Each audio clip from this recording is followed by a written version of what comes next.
Good morning students, जय हिंद। आज हम बिहार परिचय के बारे में कुछ जानेंगे। बीपीएससी, बिहार दरोगा, बिहार पुलिस और बिहार टीचर के लिए काफ़ी इंपॉर्टेंट फैक्ट है और इसे हम ध्यान में रखेंगे बहुत सारे फैक्ट को। जैसे ये बिहार जो है, बिहार का मतलब क्या होता है? तो बिहार का मतलब बौद्ध मठ होता है। क्या होता है? बौद्ध मठ, अर्थात जहां बौद्ध भिक्षु रहा करते थे उसे क्या कहा जाता था? विहार। याद रखना है। तो उसी के नाम पर बिहार का नाम क्या पड़ा? बिहार। याद रखेंगे। और प्राचीन काल में इसका नाम प्राची भी हुआ करता था। मौर्य काल में इसे मगध भी कहा जाता था। जहां तक गठन की बात है तो इसका गठन 22 मार्च 1912 को हुआ। कब हुआ? 22 मार्च 1912। याद रखेंगे, 22 मार्च 1912 को। इसलिए इसका स्थापना दिवस हम लोग 22 मार्च को मनाते हैं, इसे ध्यान में रखना है। बिहार दिवस कब मनाया जाता है? 22 मार्च को। बिहार की राजधानी जो पटना है वो शेरशाह सूरी ने बनाया था। याद रखना है। कब? 1541 में। इसके अलावा बिहार का जो नाम है, पुरुषपुर है, कुसुमपुर है, अजीमाबाद है, पाटलीग्राम है, पटना है, पोलीब्रो था। तो कई एक नामों से बिहार को हम लोग पुकारते हैं। और बिहार जो अलग हुआ किस राज्य से? तो बिहार हुआ अलग बंगाल से। कब हुआ? 1912 को। और बिहार से अलग हो गया उड़ीसा। कब? 1936 को। 1 अप्रैल 1936 को बिहार से उड़ीसा अलग हो गया। ध्यान में रखना है। और 15 नवंबर 2000 को झारखंड इससे अलग हुआ। ये भी ध्यान में रखेंगे। 15 नवंबर 2000 को। जहां तक बिहार के क्षेत्रफल की बात है तो 94,163 वर्ग किलोमीटर। कितना? 94,163 वर्ग किलोमीटर। इसे ध्यान में रखेंगे। और ये पूरे भारत का क्षेत्रफल का लगभग 2.43% है। इसे भी ध्यान में रखना है।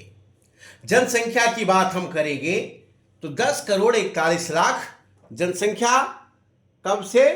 तो ये जनसंख्या जो है 2011 के अनुसार, लेकिन वर्तमान में बिहार का जो जनसंख्या है वो 13,06,00,000 है। इसे ध्यान में रखना है।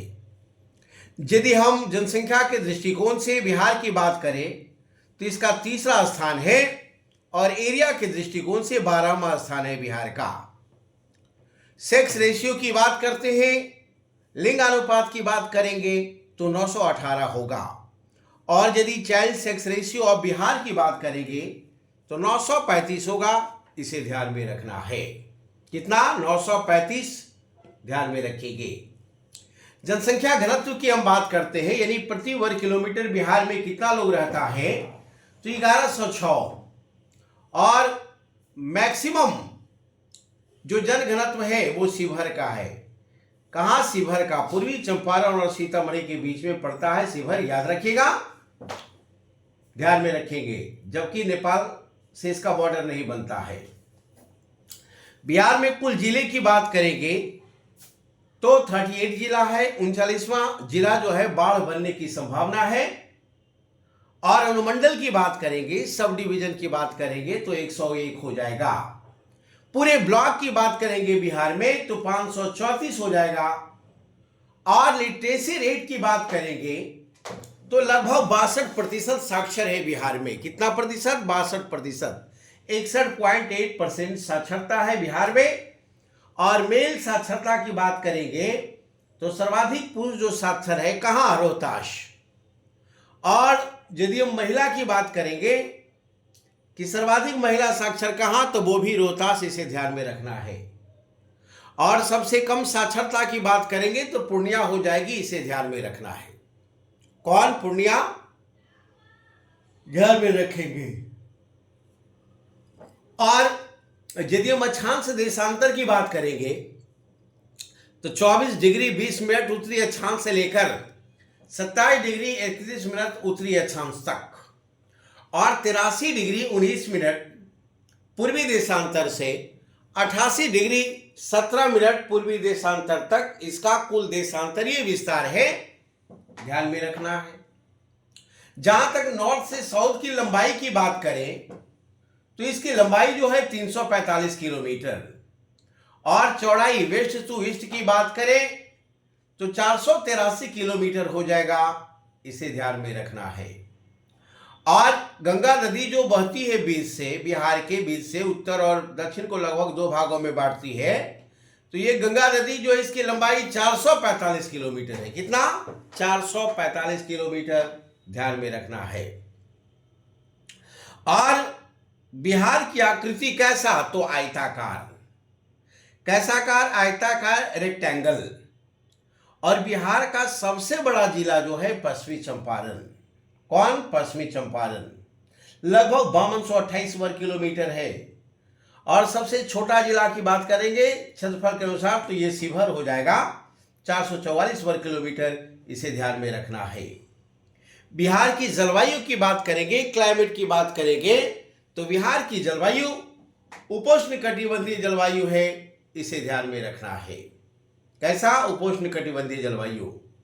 यदि वर्षा की बात करेंगे तो 112 सेंटीमीटर औसत वर्षा है बिहार में। सर्वाधिक वर्षा की बात करेंगे तो किशनगंज हो जाएगा। सबसे कम वर्षा की बात करेंगे तो औरंगाबाद हो जाएगा, 57 सेंटीमीटर। जबकि यहाँ पे वर्षा किशनगंज में हमारा 205 सेंटीमीटर वर्षा है। ध्यान में रखेंगे। आपसे पूछेगा कि नेपाल से सटे बिहार का जिला कौन? तो पहला वेस्ट चंपारण, दूसरा ईस्ट चंपारण, तीसरा सीतामढ़ी, चौथा मधुबनी, पांचवा सुपौल, छठा अररिया और सातवां किशनगंज। ये आठों जिला जो है, 7 जिला जो है ये नेपाल से टच करता है। जबकि उत्तर प्रदेश हमारा बिहार के पश्चिम में पड़ता है और इसमें जो हमारा है 8 जिला। कितना जिला? 8 जिला, ध्यान में रखेंगे। कितना जिला? 8 जिला। कौन कौन? ऑलरेडी हमारा पश्चिमी चंपारण हो गया, गोपालगंज हो गया, सारण हो गया, सिवान हो गया, सारण हो गया, और कौन हो गया हमारा? सारण के अलावा भोजपुर हो गया, बक्सर हो गया, कैमूर हो गया। तो ये सारा जिला जो है ऑलरेडी हमारा उत्तर प्रदेश से बॉर्डर को टच करती है। इसे ध्यान में रखना है। ये सारा उत्तर प्रदेश से हमारा बॉर्डर टच करेगी। कौन? कितना? 8 जिला। ठीक है, जिसमें रोहतास भी शामिल है, ये भी ध्यान में रखेंगे। रोहतास, कैमूर, बक्सर, भोजपुर, सारण, सिवान, गोपालगंज और वेस्ट बंगाल, ये 8 जिला जो है यूपी स्टेट का बॉर्डर बनाती है। याद रखेंगे। जबकि झारखंड राज्य से कितने बिहार का जिला है जो बॉर्डर बनाती है? तो एक रोहतास हो जाएगा, दूसरा औरंगाबाद, तीसरा गया, चौथा नवादा, पांचवा जमुई, छठा जो है हमारा बांका, सातवां भागलपुर और 8वां कटिहार। ये 8 जिला जो है झारखंड से टच करेगा। इसे ध्यान में रखेंगे। और सबसे उत्तरी जिला की बात करेंगे तो हो जाएगा कौन? वेस्ट चंपारण। दक्षिणी जिला की बात करेंगे तो हो जाएगा गया। पश्चिमी जिला की बात करेंगे तो हो जाएगा कैमूर। और पूर्वी जिला की बात करेंगे तो हो जाएगा किशनगंज। इसे ध्यान में रखेंगे। और राजकीय प्रतीक की बात करेंगे, सिंबल की बात करेंगे, तो राजकीय प्रतीक में हमारा स्टेट जो सिंबल है ऑलरेडी, यदि पूछेगा राजकीय पशु कौन, तो बैल हो जाएगा। राजकीय पक्षी बोलेगा तो गौरैया हो जाएगा। याद रखना है। 20 मार्च को हम लोग गौरैया दिवस मनाते हैं और आज गौरैया दिवस है। ध्यान में रखना है। राजकीय पुष्प कौन? गेंदा। और राजकीय वृक्ष कौन? पीपल। राजकीय मछली कौन? मांगुर। राजकीय खेल कौन? कबड्डी। और राजकीय भाषा जो दी होगी बिहार का तो हिंदी होगा पहला। दूसरा भाषा पूछेगा तो कौन? उर्दू। तीसरा भाषा पूछेगा तो कौन? मैथिली। और राज्य गीत की बात करेगा तो मेरे भारत के कंठहार। मेरे भारत के कंठहार ये राज्य का गीत है। इसका लेखक कौन? सत्यनारायण प्रसाद। जबकि स्टेट प्रे की बात होगी तो मेरे रफ्तार पे सूरज की किरणें नाज करे। मेरे रफ्तार पे सूरज की किरणें नाज करे। तो ये सारा हमारा बिहार का इंट्रोडक्शन था और इसी से सवाल पूछ लिया जाता है, 2-3 सवाल। इसलिए इसके ध्यान से देखिए, शेयर कीजिए, सब्सक्राइब कीजिए और आपके आने वाले एग्जाम के लिए बड़ा इंपॉर्टेंट है। That's all.